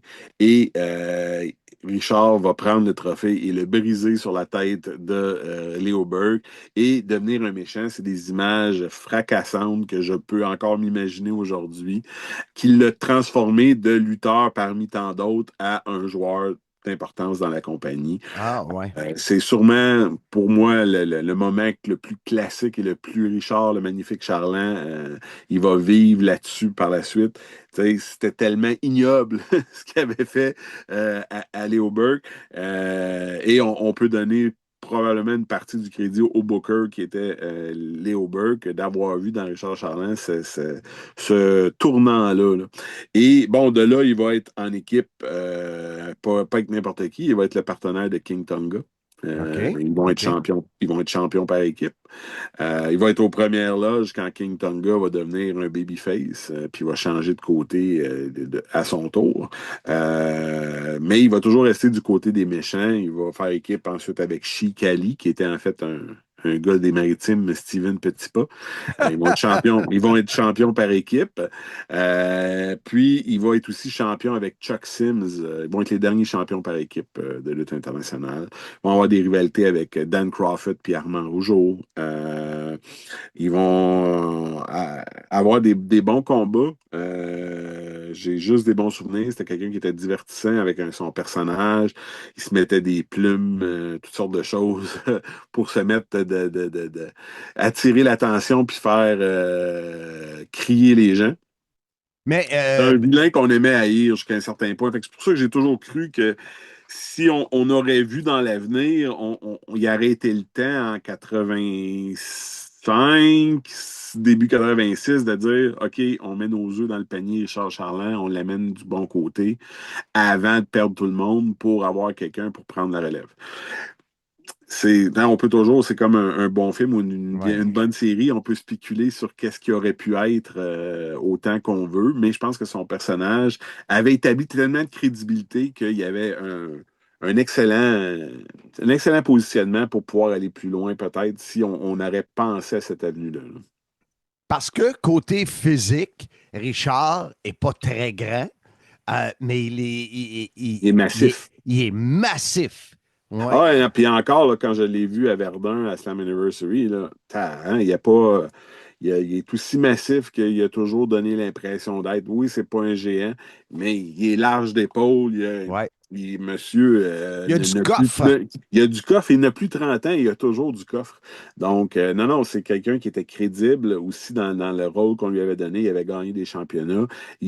Si les Eddie Creechman, Tarzan Tyler de ce monde ou autres méchants l'auraient trahi, auraient été des traîtres, Floyd Creechman, peu importe, je pense qu'en tant que Québécois, en tant que local, héros local, ça aurait pu fonctionner parce qu'il y avait un certain charisme que, mettons, un Armand Rougeau a peut-être jamais démontré.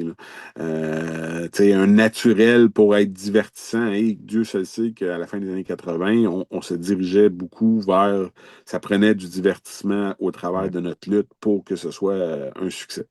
Donc, il va avoir beaucoup de succès. Après lutte internationale, ben là, c'est sûr que c'est plus difficile. Hein? Il y a une tournée avec All Japan. Il y a des images de ça qu'on peut retrouver en ligne. Là. Il est en équipe, entre autres, avec Kerry Cambry dans un tournoi avec All Japan Pro Wrestling. Mais c'est pas quelque chose qui va vraiment se poursuivre. Il va faire beaucoup d'indépendants. La chose la plus peut-être incroyable, c'est qu'il va faire équipe avec Bill Eadie, Axe des Demolition. Il va être un autre Demolition. Il va être Blast des Demolition. Il y a des photos en ligne qu'on peut voir Richard habillé en Demolition. Ah, ouais. Mais bon, la WWF va mettre un peu la fin là-dedans parce que c'est à l'époque qu'on protège nos personnages. Puis Axe, Bill Eadie n'est pas parti en très, très bon terme de la WWF et ça va durer là, pas très, très longtemps, cette aventure-là en tant que nouveau Demolition pour Richard. Mais c'est tout des bons souvenirs. Puis, Jacques Rougeau va avec Lutte internationale 2000, faire ce qu'on pensait, nous, qui aurait peut-être pu être un succès en 86, c'est de tenter de mettre Richard en babyface. Il va lutter contre Abdullah the Butcher, souvent dans la tournée en finale. C'est le gars le plus crédible, le gars qui a le plus d'expérience, le plus connu localement. Par contre, c'est ça, il part de loin. Là, les gens se souviennent plus de quand il a fait... Marc Blondin et RDS avec la WCW, qu'ils se souviennent nécessairement de Richard Charland, le méchant qui était avec Tarzan Tyler, puis avec King Tonga, puis etc. Donc, il est comme, c'est pas un petit peu plus la transition à froid, pas de télé, pas de personnage, pas d'entrevue, dans des house shows pour Lutte internationale 2000, est un petit peu plus difficile pour en faire vraiment une attraction. C'est correct, c'est des bons matchs. Ils font le travail. Par contre, c'est ça, on n'a pas la plateforme et la visibilité pour que ça soit un succès rebondissant partout parce que malheureusement, on n'a pas justement de télévision, on n'a pas on place pas les nouveaux personnages, il n'y a pas c'était tous des combats à froid. Ouais, Jacques met ouais. beaucoup d'emphase sur comment ils s'appelaient, les Doormen. Oui, oui. Qui étaient, bon, des gars qui avaient un certain entraînement, qui avaient un beau look, mais qui avaient zéro expérience, là. C'était un petit peu pénible. On voyait très bien à travers en anglais, on dit les smoke and mirror, là, la fumée et les miroirs pour nous Ouais. faire. On voyait au travers des trucs pour tenter de les faire passer. Donc, malheureusement, ça l'a pas. Donc, tu sais, quand il y avait des choses à la télé, mettons, c'était les Dorman qui allaient déménager quelqu'un le 1er juillet, puis des trucs comme ça. C'était pas nécessairement Richard qui avait la cote pour faire parler de la promotion puis faire parler de lui, qui aurait probablement eu beaucoup plus de succès. On l'a vu avec toi à RDS. Les gens s'en souviennent encore. C'est probablement le highlight de tous les combats que vous avez présentés à cette époque-là. C'est votre interaction puis la façon divertissante que vous aviez de présenter le tout puis d'interagir ensemble. En fait, vous étiez le show. Donc, c'est quelqu'un que malheureusement, son apogée ou son point culminant est arrivé à un moment où il s'est retrouvé un petit peu là, avec pas d'option.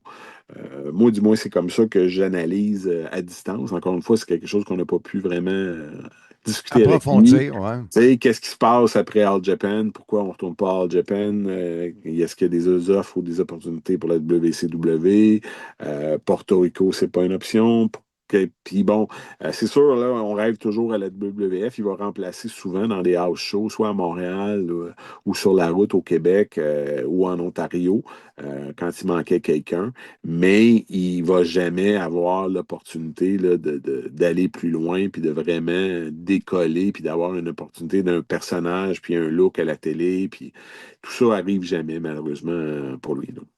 Il y avait, pour Handsome GF, son souvenir, c'est sa moustache. Ah, ben c'est sûr qu'il y avait un look avec la moustache qui était vraiment particulier. Et il y avait un franc-parler. Ouais. Tu sais, qui était qui n'était pas sans rappeler Jesse Ventura. Justement, même à la toute fin de sa carrière, quand il était en équipe avec Chuck Sims, qui était très coloré, là, c'est là qu'il va. Il y avait les espèces de lunettes un peu à la Bret Hart, là, collées au visage, là, et il y avait des plumes qui descendaient, là, qui s'attachaient dans les cheveux. Des fois, il y avait le béret aussi, quand il a failli faire équipe là, avec Lefebvre et Charland à un certain point, là, ils étaient les trois ensemble. Lefebvre et Martin, c'est-à-dire. Donc, c'était... tu sais, c'est quelqu'un qui a eu plusieurs opportunités, mais qui n'a jamais eu l'opportunité au bon moment. Et comme moi, personnellement, je pense que 85, là, on aurait dû voir le train s'en venir et dire il faut qu'on prépare Richard pour être autre chose en 86. Et si on avait commencé en 85 quand la business était très forte, par le temps qu'on serait arrivé à 86, qu'on aurait perdu tout le monde, on aurait été en bonne position, peut-être, au lieu de se rabattre sur un Dr. D. David Schultz que personne ne connaissait vraiment au Québec, de tourner Abdullah Babyface, de tourner Steve Strong Babyface. Je pense qu'un héros local comme Richard Charland, avec une crédibilité, ça aurait pu être, sans sauver la compagnie, on entend, ça aurait pu peut-être allonger, ça aurait peut-être pu être, peut-être que Gino aurait perdu moins d'argent, du moins au début. C'est quand même le fun de spéculer là-dessus. C'est plaisant de voir Richard revenir dans le giron. Je sais, là, ils l'ont fait venir à un endroit. Là, toi, tu le fais venir.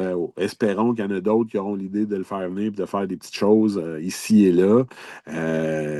Parce que, bon, si ça y tente, ça serait le fun que la lutte lui redonne un peu puis qu'il y ait du plaisir à le faire également. Je sais que quand je lui ai parlé, c'est ça qui était vraiment comique, parce que Handsome qui l'a appelé, puis Richard a répondu. Moi, je le textais.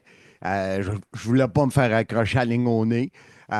Puis finalement, il a parlé avec Ansem, puis il a dit, ben oui, disait qu'il m'appelle. Puis, mais sans savoir qui est Ansem, ça qui était comique là-dedans.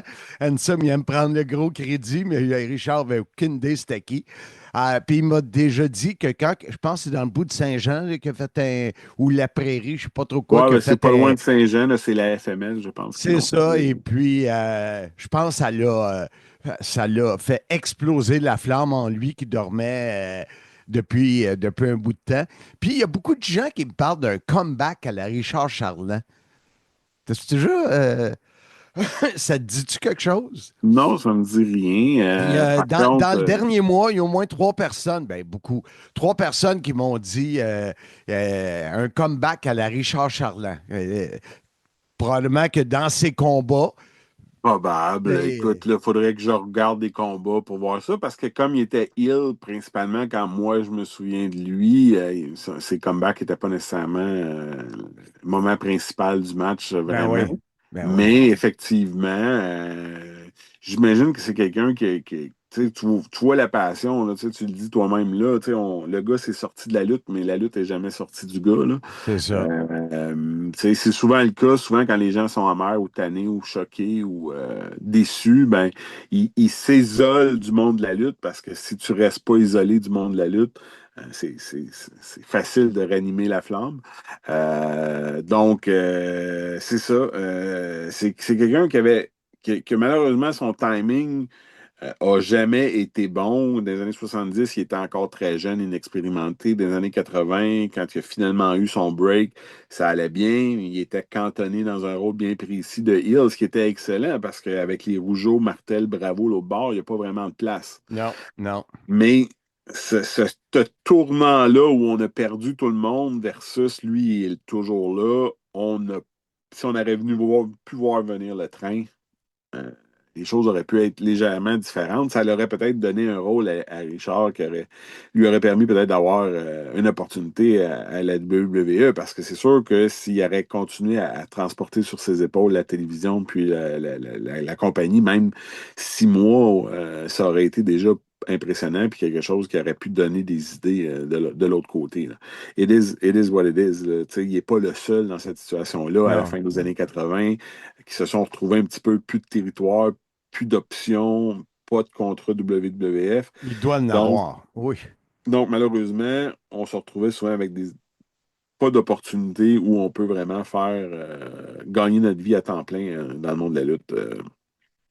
Il aurait lutté combien d'années?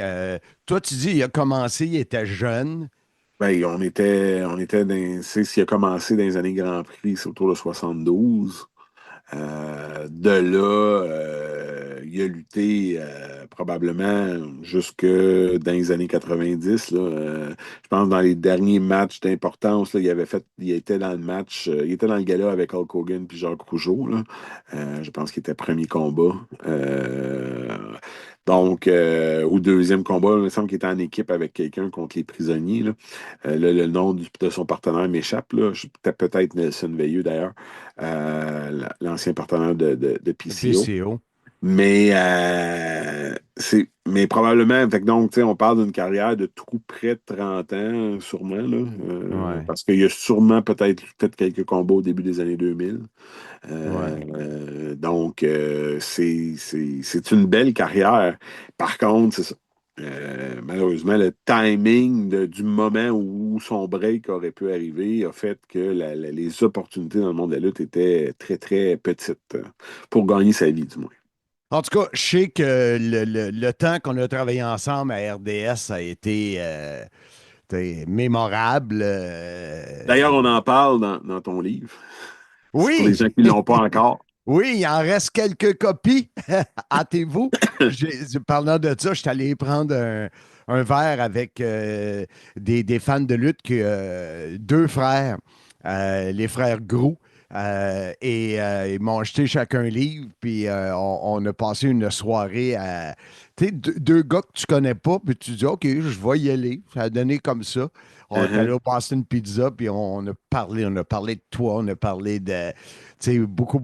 Je pense que lorsqu'ils vont lire le livre, ils n'ont peut-être déjà 80% qui s'est compté à la table. Puis évidemment, on a parlé de Richard le Magnifique. Il semble, en tout cas, on va voir la suite. Nous, à Simmania, on lui rend hommage le 12 juillet à Sainte-Madeleine, ce qui devrait être Simmania 10. Parce qu'il est de la rive sud depuis quelques années, permettre aux gens, un peu comme on a fait avec Claude, Tiger Jackson. Donc, ça devrait être un bon moment. Ton ami et ma connaissance, Pat Laprade, déjà au courant de préparer un texte et tout ça. Comme tu dis, ça serait le fun que la lutte lui redonne un peu. Puis, ben moi, je vais porter le flambeau parce que, je suis très content d'avoir. Ça n'a pas été facile, ce lunch-là, là, mais ça a été la première chose qu'il m'a dit. Qui paye? Si j'avais dit, ben, on split et il n'y aurait pas eu de lunch. C'est clair, c'est clair. Fait que Mais on, bon, on remercie le monde de Monsieur Fun pour cette commandite. on fait amende honorable. Mais non, c'est un personnage. J'ai hâte de voir la suite, mais tant mieux si c'est des choses qui peuvent arriver. Puis il peut justement peut-être avoir un petit comeback un peu comme Jesse a eu à Saturday Night Main Event. Puis, Un rôle d'arbitre très spécial, un rôle de gérant, c'était un soir. Au commentaire avec Marc Blondin. C'est sûr que je ne sais pas quand cette entrevue-là ou l'épisode sur Richard va être diffusé. Je ne pense pas que ça va être avant Simmania 8, mais à Simmania 8, il va avoir un rôle. Là, fait que déjà là, ça va être le fun. On verra la suite. On verra la suite. Mais Bertrand, merci beaucoup de nous avoir amenés dans la carrière, je m'en dire la magnifique carrière de Richard Charland. Mais disons que ça a été une belle carrière. Comme tu as dit, le manque d'opportunités, peut-être d'opportunisme aussi a fait que c'est ça, l'histoire s'est ça. écrite différemment, mais ça y enlève zéro à sa carrière. Ça a été une excellente carrière au Québec puis à l'international. C'était un excellent lutteur, un gars qui il était divertissant dès qu'il a adopté là, ce surnom-là du Magnifique, puis qui nous a donné des années et des années de bons combats, faut pas l'oublier. Mais aussi, justement, là, d'un personnage qui était vraiment là, caustique, puis qui n'avait pas peur de taper sur la tête de Marc Blondin. J'ai une dernière image, un dernier flash qui me vient avant de te quitter. Dans une tournée, il me semble que c'était pour la WWF au Québec. On a fait 3-4 dates. Soit lui luttait avec Frenchy. Et de mémoire, OK? Puis tu sais comment ma mémoire n'est pas sa coche. Et un des deux, dans la première soirée, s'est disloqué l'épaule. OK? Il ne pouvait plus travailler. Et les deux ont travaillé ensemble les 3 autres soirs, malgré une épaule disloquée. Et il n'y a personne qui aurait pu le dire. Alors, ces deux gars-là, mais j'en reparle avec Richard, je vais lui demander. De mémoire, c'est Frenchy qui avait, mais je peux me tromper, mais les deux avaient travaillé en pro et ne voulaient sûrement pas manquer cette opportunité-là.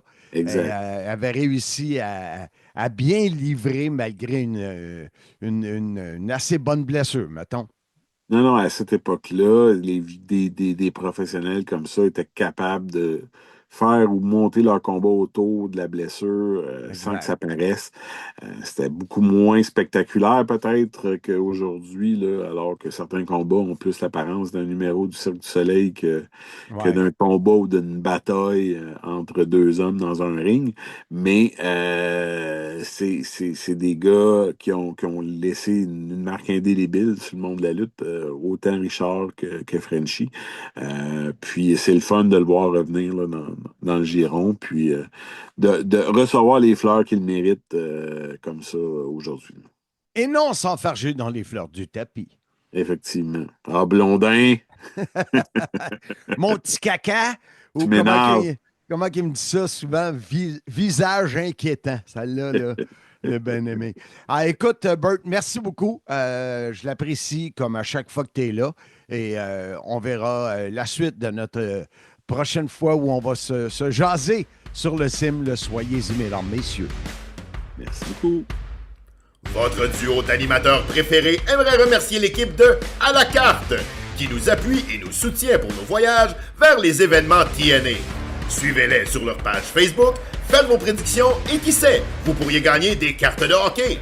Marc Blondin a prédit avec succès et a gagné une carte de Cale Makar valant plus de 800 $. À la carte, merci.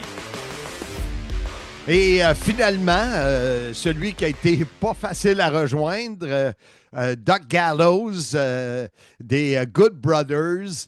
Très intéressant. Moi, je trouve que c'est un gars qui est impressionnant. Ouais. Il a un look assez impressionnant, très gentil. Alors, j'espère que vous allez apprécier cette entrevue. Alors, voici nul autre que Doc Gallows, anciennement des Aces and Eight de la TNA. Dans ton temps, ça. Yes.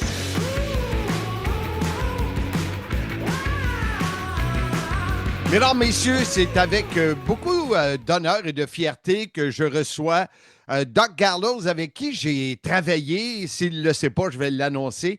Et qui sera bien sûr le 5 juillet prochain avec MLP Wrestling à Laval au fameux Colisée. Doc Gallows, welcome to my podcast. Thanks for having me on, brother. Excited to be here. I'm really happy because you probably don't know, but I was with TNA in the Aces and Eight time. Okay. That was cool. That was really a good part of TNA that I really enjoyed. And I was there also when you were with TNA 2022, something like that. Really enjoyed commentating your matches, Doc. Very cool. Well, I appreciate that. Yeah, both times were enjoyable parts of my career. Love seeing TNA do great things. Aces and Eights was a cool thing for me because it was one of the first times I got to kind of be myself. And then, of course, coming to TNA in 2020 and staying through 2022 with my good brother, the Machine Gun Carl Anderson. We had great success there. We were 3-time Impact Tag Team champions. So those are career highlights for me. Alors, je lui parlais qu'on a travaillé ensemble, même s'il ne savait pas, dans le temps de Aces and Eight à la TNA. Si ma mémoire est bonne, c'est autour de 2015, quelque chose du genre.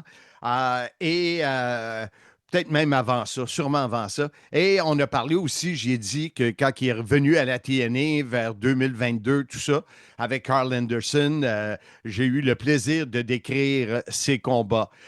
Doc, you had, I was checking your pedigree. Is that how we say it? Pedigree? Almost 20 years in the wrestling business. A lot of it tag team. Which do you prefer, tag team or single competition? Well, it's been 23 years now. I started 18 years old, actually. I got my first contract at 21. But, I enjoy both. I think that there's a lot of untapped stuff on the single side of the equation. But I also believe that Carl Anderson and I are one of the greatest tag teams of the modern era. We've been able to rack up tag team gold from WWE to New Japan Pro Wrestling to TNA Impact Wrestling, and there's a lot more to come. So I'm actually excited to see when Scott D'Amore rolls out the carpet, and we're going to see what the Maple Leaf Pro Tag Team titles look like, because they would look good up here on my trophy mantle as well.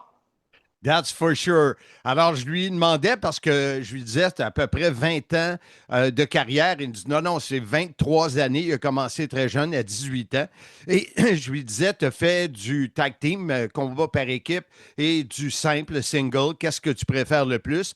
Il dit, du côté simple, j'ai l'impression qu'il me reste encore beaucoup de choses à faire. Mais avec Machine Gun Carl Anderson, Ils ont tellement gagné de titres partout, New Japan, WWE, TNA. Et là, ils voient ce que Scott D'Amore va ouvrir devant lui, devant eux, devrais-je dire, pour les championnats par équipe de MLP. Il dit, ça me semble que ça paraît très bien sur mes épaules. Let's talk. First of all, Doc, did you ever visit Montreal?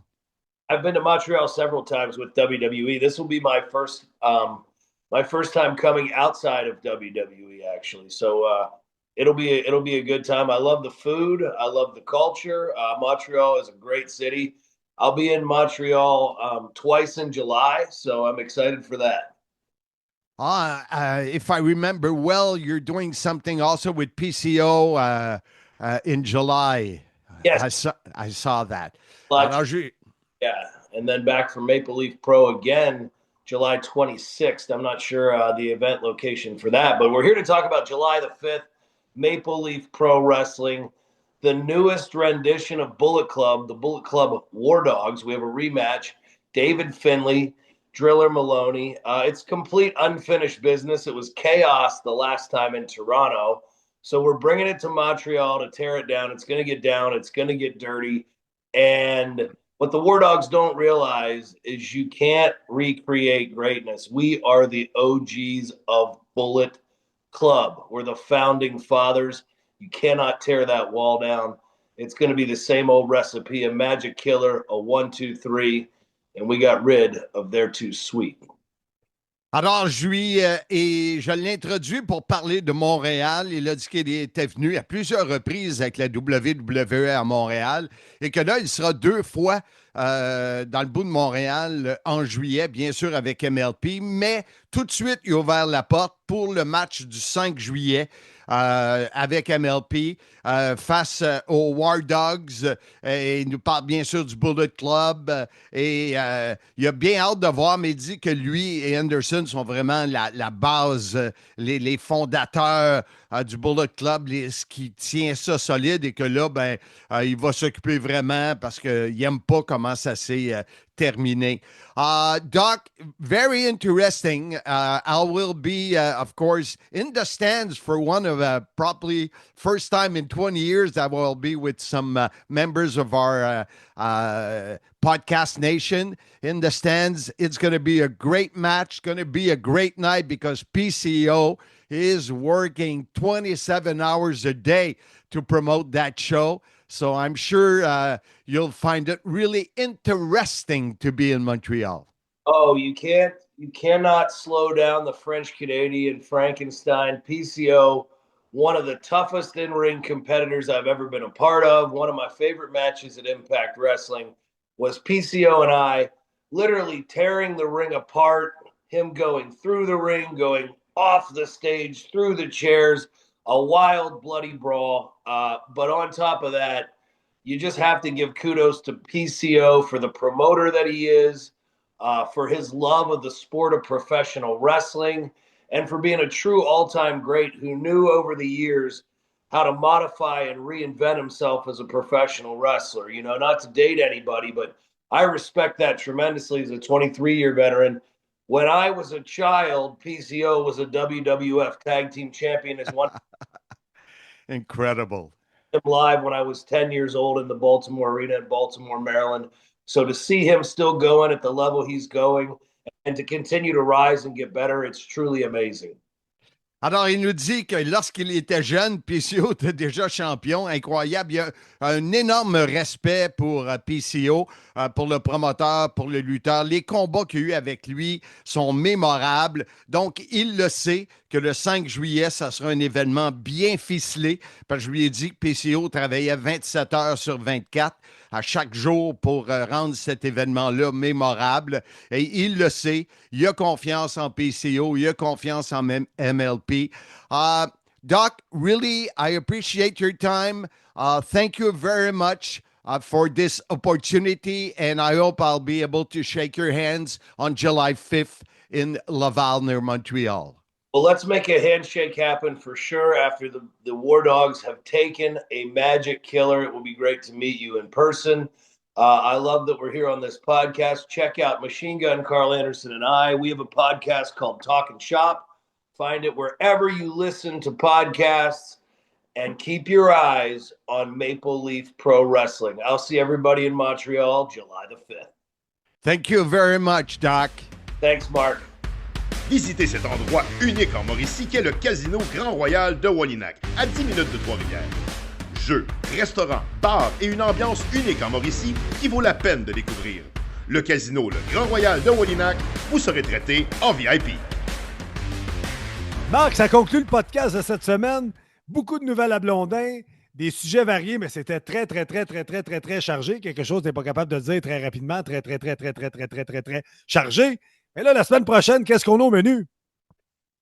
Je suis, comment je pourrais dire ça? Tanné. Amnésique? Non, tanné. Tanné, on dit comment pour les Européens? Je sais pas, c'est toi qui pourrais Je dire. suis, tanné. Je suis...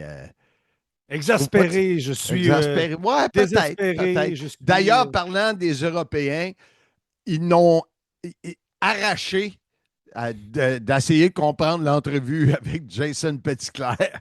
Tous les termes québécois qu'il a pitché dans son entrevue. Là. Arraché et pitché. Hey, Mais wow. Le combat de l'année, j'entends ça chaque semaine dans tous les podcasts, chaque émission. Ça va être le combat de l'année. Et je voulais savoir, pour certaines personnes, c'est quoi un combat de l'année ou un combat 5 étoiles? Tu sais, c'est devenu, il y en a trop, ça n'a pas d'allure. Alors, Bertrand Hébert sera mon invité la semaine prochaine. Pat le Coyote ou l'ancien Alarm Pat. Oui. J'espère qu'il va se réveiller. Pat Laprade sera là. David Jouan aussi va nous parler, selon lui, c'est quoi un combat de l'année. Alors, j'ai bien hâte parce que je t'avoue que de l'entendre régulièrement, chaque semaine, il doit y avoir 3000 combats de l'année. C'est sûr, mais en tout cas, ça va être fort intéressant parce que tout dépendamment de ce que toi, tu aimes dans la lutte, un combat peut être ton combat de l'année versus quelqu'un qui ne va pas l'aimer, ça va être trop technique, pas assez d'histoire, donc... mais ce que je veux dire, c'est qu'il ne peut pas avoir 50 000 combats de l'année. Tu sais, logiquement, tu en as 4-5. Ouais. Mais là, c'est rendu que chaque bon combat est le combat de l'année. Mais c'est ça la beauté du sport spectacle, comme tu le dis dans l'intro du sim. C'est qu'il y en a pour tous les goûts. Donc, ça va être fort intéressant. Donc, Marc, de quelle façon on invite les gens à venir nous rejoindre la semaine prochaine pour d'autres aventures? Je suis très triste. Tu ne m'as même pas chanté bonne fête pour la semaine prochaine. Il va être trop tard. On va faire comme Kylian. Ça va être comme, là, on chantera pas. On va t'appeler à personne qui te souhaite des bonnes fêtes, Marc. Je ne ferai pas ça sur le podcast une semaine en avance. Voyons. On n'est pas une semaine en avance. Le podcast sort mercredi. Ma fête, c'est dimanche. C'est ça. Une semaine. On va t'appeler dimanche. dimanche. T'es mieux de pas oublier à 99%. Exactement. Soyez-y, mesdames, messieurs. Bonne fête à moi. Bonne fête à moi. Bonne fête, bonne fête, bonne fête à moi.